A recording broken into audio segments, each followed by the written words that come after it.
यो त्यो सुकुम्बासी गरिब जोसँग देखाउन के पनि छैन। हजुर तपाईहरुलाई अन्याय भइरहेछ यो बारे तपाईहरु चाहिँ के भन्न चाहनुहुन्छ?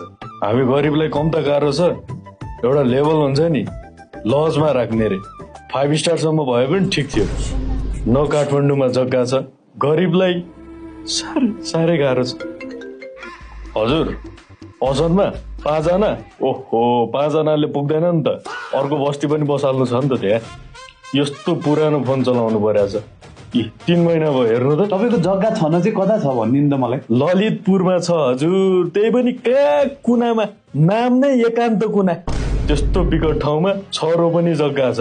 6 रोपनीमा त 6 तले घरै छ। 6 तले घरमा 20 वटा कोठा, जम्मा महिनाको 3 लाख भाडा आउँछ।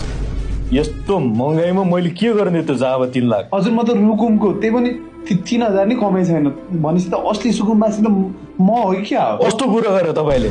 तपाईहरु जस्तोले गर्दा हामी असली सुकुम्बासी बदनाम भएको। अनि हजुरको जति सम्पत्ति त मेरो 7 पुस्ताको जोड्यो भने नि छैन, अनि तपाईलाई कसरी सुकुम्बासी भन्ने मैले? अब भन्ने हो मिलाएर भन्ने भाइ। ओडी त हुँदैन, जेडी खाने भए चाहिँ आउँछु। ल राख हेर्नु न, यिनीहरूले गरिब भनेर हेपेको मलाई ओडी खान आइज रे। कम त गाह्रो छ मलाई। ल म गएँ, मेरो इम्पोर्टेन्ट काम छ है। हुन त बस्ती उठ्दैछ, सामानहरु यताउता गर्नुपर्ने होला, बुझ्छम म। होइन भाडा उठाउँछ मलाई, त्यहाँ मेरो ठेक्का परेको क्या। भाडा उठाउने? सरकारी जग्गाको भाडा उठाउने? सरकार भनेको कसको हो? जनताको। जनता भनेको को हो? हामी होइन? हामी हो। अनि हामी भनेपछि हाम्रो भएन त?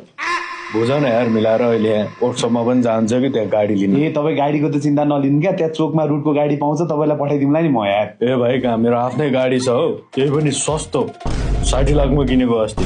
त्यो बालेन सरकारले हामीलाई लास्टै गाह्रो गरेको छ यार। त्यो ड्राइभरले स्यालेरी बढाऊ भनेको छ, कसरी उसको पीडा बुझ्ने यार।